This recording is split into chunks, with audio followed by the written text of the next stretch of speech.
Halo Talavers.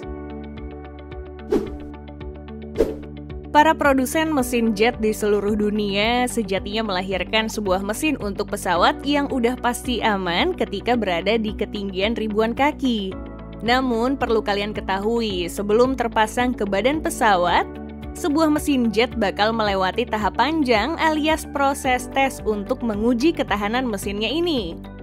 Salah satu contoh tes awal dan yang paling lumrah adalah tes penembakan air maupun es ke dalam mesin jet pesawat. Ya, kita semua tahu kan kalau cuaca buruk seperti badai besar maupun badai es cukup mengganggu penerbangan pesawat. Ujung-ujungnya maskapai harus menunda penerbangan yang berujung kerugian pada pihak penumpang. Makanya rangkaian tes ini benar-benar wajib dilewatin setiap mesin jet yang akan dipasarkan. Nah, proses tesnya ini dilakukan dengan cara menembakkan 3.000 liter air per menit ke dalam mesin jetnya.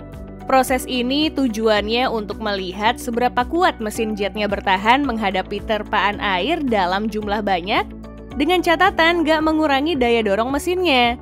Kalau ternyata tesnya berjalan sempurna, itu berarti mesin jetnya mampu melewati badai besar yang bisa kapan aja terjadi di langit.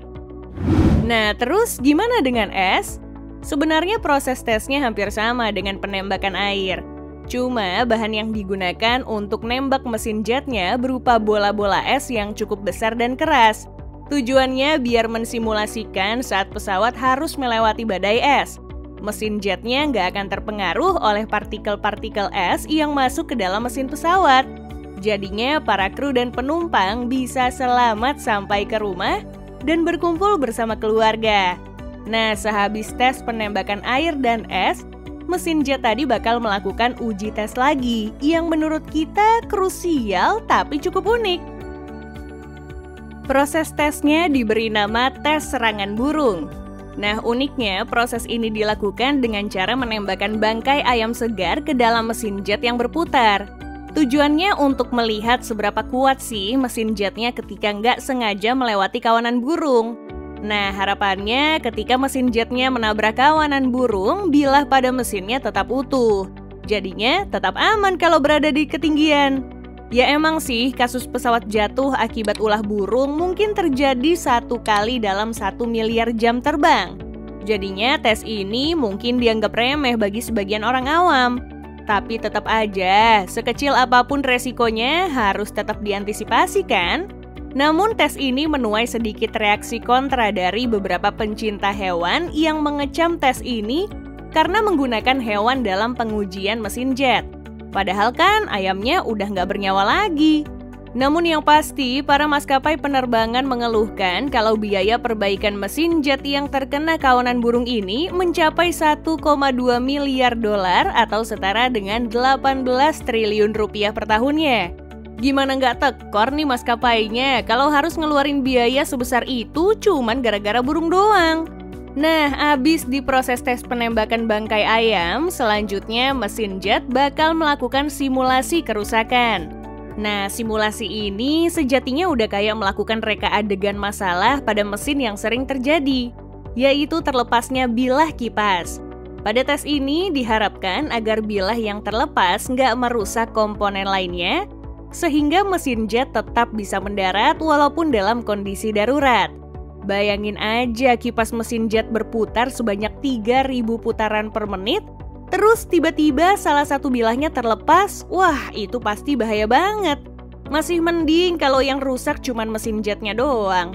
Kalau sampai ngerusak badan pesawat kan lebih ngeri lagi.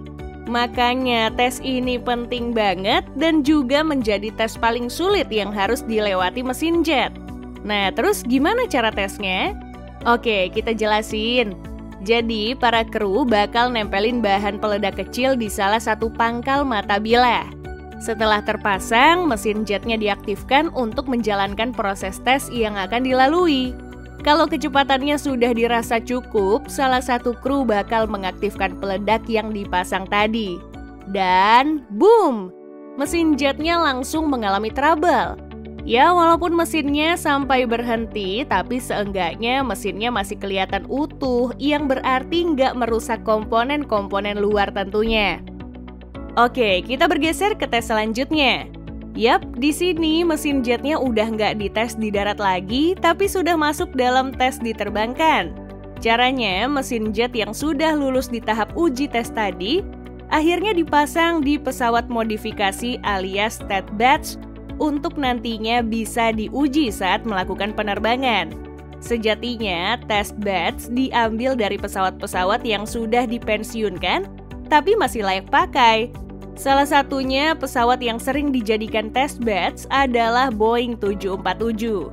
Seenggaknya pabrikan ini menghabiskan duit sebesar 70 juta US dollar atau setara 1 triliun rupiah untuk memboyong pesawat pensiun ini.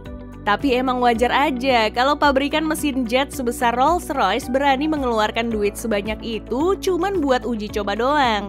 Karena lahirnya sebuah mesin jet memerlukan sertifikasi aman yang nggak cuma 1 atau bahkan 2 lembar.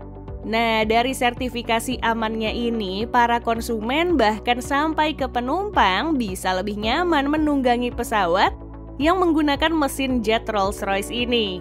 Apalagi mesin jetnya sudah melalui pengujian untuk terbang di udara selama ratusan jam. Jadinya mesin jet ini bakal aman kalau dipasangkan di pesawat-pesawat komersil. Nah, kalau sudah memenuhi standar kelayakan, mesin jetnya siap untuk dipasarkan ke produsen pesawat. Tapi mungkin masih jarang dari kalian yang tahu terkait produsen mesin jet meskipun namanya cukup terkenal di dunia penerbangan. Contohnya aja nih, perusahaan asal Amerika Serikat bernama General Electric. Perusahaan ini sejatinya menjadi produsen mesin jet yang memiliki pangsa pasar terbesar di dunia. Kemudian disusul perusahaan asal Britania Raya bernama Rolls-Royce. Mungkin kalian taunya perusahaan ini pembuat mobil mewah yang cukup terkenal di dunia. Namun nyatanya Rolls-Royce menjadi produsen mesin jet terbesar dan terkemuka kedua di dunia. Hebat kan? Bahkan mesin jet Rolls-Royce sendiri nggak cuma sering dipakai di pesawat-pesawat komersil doang, tapi juga di jet tempur yang cukup terkenal seperti F-35 Lightning II. Tapi sebenarnya jet milik Amerika ini awalnya menggunakan mesin turbofan dari Pratt & Whitney. Namun entah kenapa Lockheed Martin malah lebih milih bekerja sama dengan Rolls-Royce pada masa itu.